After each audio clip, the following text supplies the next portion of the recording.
तो राज्य की महत्वाकांक्षी घसियारी कल्याण योजना और 670 बहुउद्देशीय सहकारी समितियों का कंप्यूटराइजेशन सितंबर माह तक पूरा कर लिया जाएगा। इसका उद्घाटन सितंबर में ही केंद्रीय सहकारिता मंत्री अमित शाह और मुख्यमंत्री पुष्कर सिंह धामी करेंगे। उद्घाटन पौड़ी गढ़वाल या अल्मोड़ा में से किसी एक स्थान पर किया जाएगा। बताते चले कि कार्यक्रम में 20,000 महिलाएं शामिल होंगी। शनिवार को विधानसभा में सहकारिता मंत्री डॉक्टर धन सिंह रावत ने सहकारिता विभाग की समीक्षा बैठक में दोनों योजनाओं की लॉन्चिंग की तैयारियों के संबंध में निर्देश जारी कर दिया। तो वहीं अपर निबंधक आनंद शुक्ला ने बताया कि घसियारी योजना की लॉन्चिंग के लिए 20-20 किलो के 500 बैग बना दिए गए हैं। साथ ही उन्होंने कहा कि दीनदयाल उपाध्याय सहकारिता किसान कल्याण योजना 0% ब्याज पर किसानों को ऋण देने के लिए कार्यक्रम राज्य के 95 ब्लॉक मुख्यालयों में और 15 सितंबर से 30 अक्टूबर तक चलाया जाएगा। सचिव आर मीनाक्षी सुंदरम ने सभी जिला सहायक निबंधकों को राज्य समेकित सहकारी विकास परियोजना की ओर से जिलों में चलाए जा रहे कार्यों के बारे में जानकारी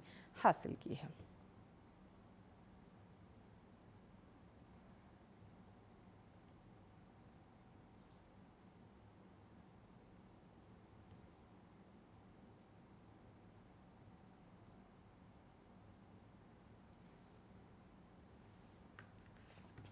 तो आम आदमी पार्टी ने फ्री बिजली के मुद्दे पर एक बार फिर से मोर्चा खोल दिया है। आपकी जानकारी के लिए आपको बताते चले, उत्तराखंड में आगामी विधानसभा चुनाव को लेकर आप पार्टी ने भाजपा और कांग्रेस को सार्वजनिक मंच पर बहस करने की चुनौती दी। आपके वरिष्ठ नेता कर्नल अजय कोठियाल ने कहा कि दोनों ही दल मुफ्त बिजली देने पर जनता को गुमराह कर रहे हैं। आप दोनों दलों को बताएगी कि प्रदेश के हर परिवार को कैसे 300 यूनिट बिजली दी जाएगी।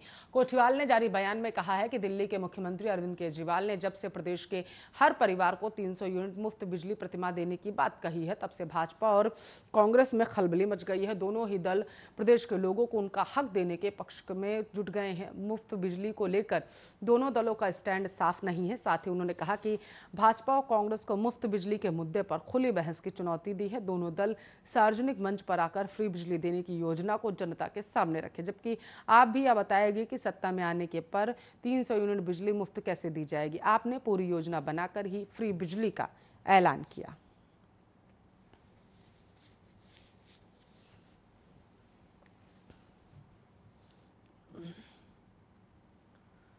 अल्मोड़ा में सल्ट के मरचूला क्षेत्र में शुक्रवार शाम अतिवृष्टि से भारी तबाही हुई है। मलबा आने से मरचूला, रामनगर, पौड़ी, गौलीखाल, मोहान मछोड़ मार्ग 19 घंटे तक अवरुद्ध रहा। करीब आधा दर्जन गांवों की पेयजल योजना ध्वस्त हो चुकी है। मकानों के आंगन टूट चुके हैं, तो कहीं पेयजल लाइनें ध्वस्त हो गई हैं और पैदल रास्ते भी टूटने वाले हैं। आपको बताते चले, मरचूला और साकर में 2 दुकानों में मलबा घुसने से सारा सामान नष्ट हो गया है।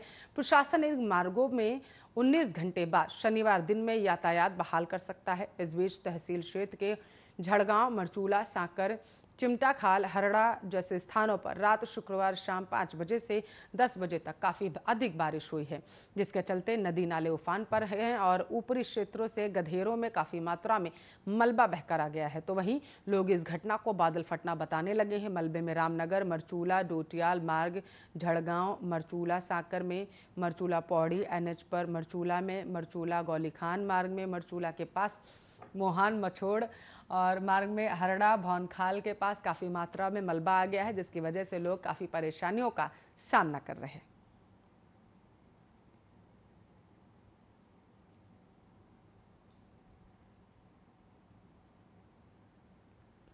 आने वाले समय में चारधाम ऑल वेदर रोड परियोजना के डंपिंग जोन यह स्थानीय लोगों के लिए रोजगार का बेहतर जरिया बनकर सामने आने की संभावना जताई जा रही है। इसी क्रम में सरकार ने डंपिंग जोन को विकसित करने की कवायदें शुरू कर दी। चिन्हित डंपिंग जोन में पर्यटन के लिहाज से विश्व स्तरीय सुविधाएं जुटाई जाएंगी, जिनमें hotel, restaurants, rest house, park, बागवानी, व्यू पॉइंट जैसी तमाम सुविधाएं विकसित की जाएंगी।